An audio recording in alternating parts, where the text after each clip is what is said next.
কুয়াশা ভরা সকালে ঘুমের মায়া ছিঁড়ে জানালার পর্দা সরিয়ে চেয়ে দেখি দূরে শহরটা যেন মেঘের চাদরে ঢাকা, সব কিছু ঝাপসা, মনে হচ্ছে স্বপ্নের নাটক। ধীরে ধীরে সূর্যের আলো ফুটে ওঠে, কুয়াশার চাদর ধীরে ধীরে ছিঁড়ে যায়, নতুন দিনের আশা জাগে মনে। এই সকাল আজ অন্যরকম মনে হয়। স্বাগত সবাইকে এস.ভি স্বপ্ন পূরণে। আমি শ্রাবণী নিয়ে চলে আসলাম নতুন আরও একটি ব্লগ ভিডিও। খুব সকাল সকাল স্নানটা সেরে নিয়েছি, ঘড়িতে এখন সময় হচ্ছে সকাল 8টা।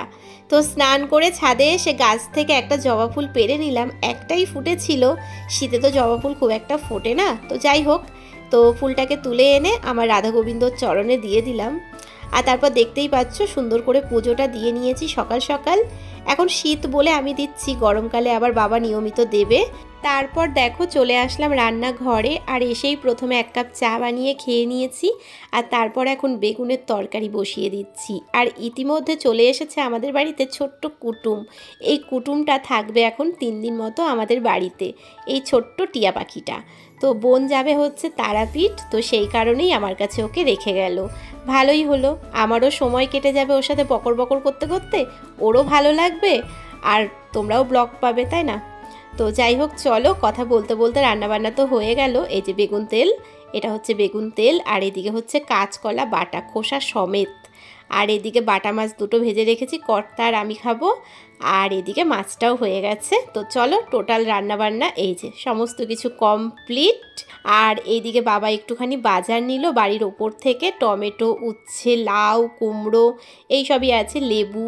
শীতের সকালে উঠে গরম কম্বলের আবরণ থেকে বের হওয়া কঠিন হলেও বিছানা ভাঁজ করার সময় আসলে মন চায় কম্বলটাকে আবার জড়িয়ে ধরে আরও একটু ঘুমিয়ে পড়ি।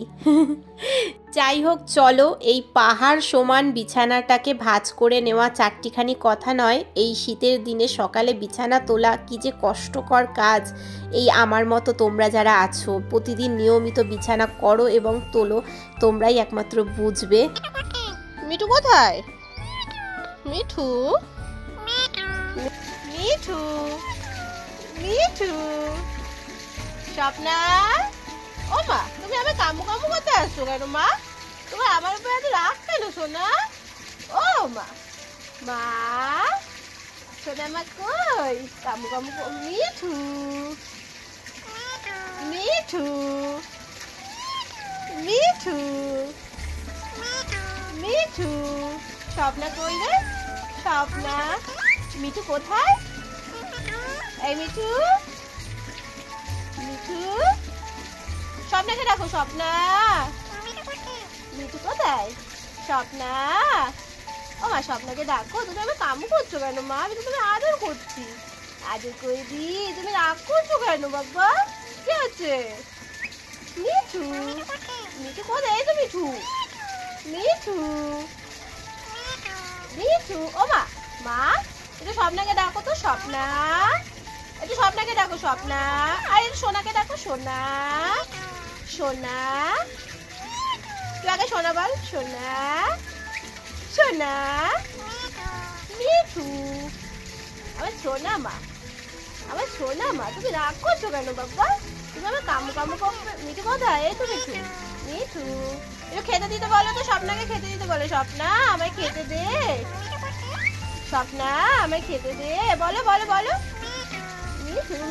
শোনা মা। বোন পাখিটাকে দিয়ে যাওয়ার পর বারান্দায় রেখে দিয়েছিলাম, কিন্তু একদম শান্ত শিষ্ট হয়েছিল। বুঝতে পারছিলাম আমার মন খারাপ করছে, কারণ অচেনা জায়গা, তাই ওকে ছাদে দিয়েছি। তো ছাদে অনেকটা সময় ছিল রোদ্দুরে, আর তখন থেকে বকে যাচ্ছে এক টানা। চলো এইবার খাঁচাটাকে নিচে নিয়ে যাই। ওকে সেন্টার দিলাম এইখানে, ও থাকুক এখানে। ফিরে আসলাম একেবারে রাত্রিবেলা, আর এখন রয়েছি পায়রাডাঙ্গা পিঙ্কির বাড়িতে। পিঙ্কির শাশুড়ি মার আজকে হচ্ছে বাৎসরিক, তো সেই উপলক্ষেই আমাদের যাওয়া। তো চলো, এইটাকে আমরা কি চটকু চটকু করছি আর কি বলছি জানো? বলছি কি বল, কি কিউট করে কি বললো জানো না, কিন্তু ক্যামেরা অন করলে আর কি বলছে না। শোনো একটু তোমরা। কি ঝামেলায় পড়েছো? কি কি বলেছে? বলেছে মাউ খেলা করবে। কি কি কি কি এখন বলবেই না ক্যামেরার সামনে কিটা? বল কি বল। চটকে দিল রে, তোকে চটকে দিল। বলে কি, বলো কি কি বলো।